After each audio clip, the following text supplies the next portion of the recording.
جی ہاں ناظرین، drama serial شیر کی نیکسٹ آنے والی ایپیسوڈ میں آپ دیکھیں گے کہ ادھر بدرزمان کی سازشوں کو ناکام کرتے ہوئے شیر آخرکار بالکل فٹ ہو کر واپس آ جائے گا اور جیسے ہی نائمہ بیگم دیکھیں گی تو شکر ادا کریں گی، اور کیونکہ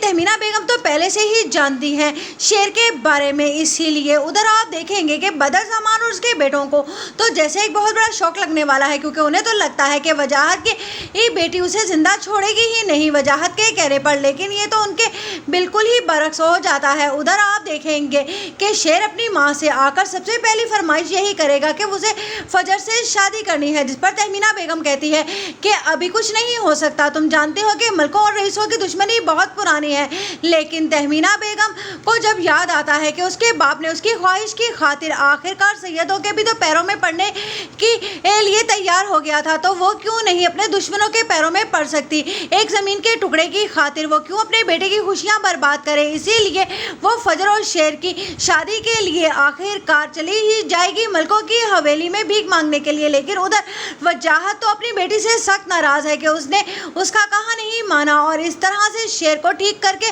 واپس بھجوا دیا ہے، لیکن اب بھی وہ کہتا ہے کہ گیم ہمارے ہاتھ میں ہے۔ لیکن جیسے ہی رشتہ لے کر سب ان کے گھر جائیں گے تو کاکا جی کی تو جیسے دماغ ہی خراب ہو جائے گا اور وہ پسٹل نکال لیں گے، جس پر شیر کہتا ہے کہ ٹھیک ہے، اگر آپ کو مجھے مارنا ہے تو مار دیجئے، لیکن میں برسوں پرانی دشمنی ختم کرنا چاہتا ہوں، جو دشمنی میرے دادا اور آپ نے شروع کی تھی۔ جس پر کہتا ہے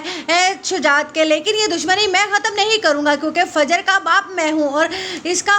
کی شادی کا حق بھی مجھے ہے۔ لیکن فجر ادھر جب شیر کی طرف دیکھتی ہے تو شجاعت سمجھ جاتا ہے کہ ایک بار پھر سے اس کی بیٹی نے بغاوت کر دی ہے، اسی لیے وہ اپنی بیٹی کو بھی گھر سے نکالنے کا فیصلہ کر لیتا ہے۔ لیکن ادھر آپ دیکھیں گے کہ جب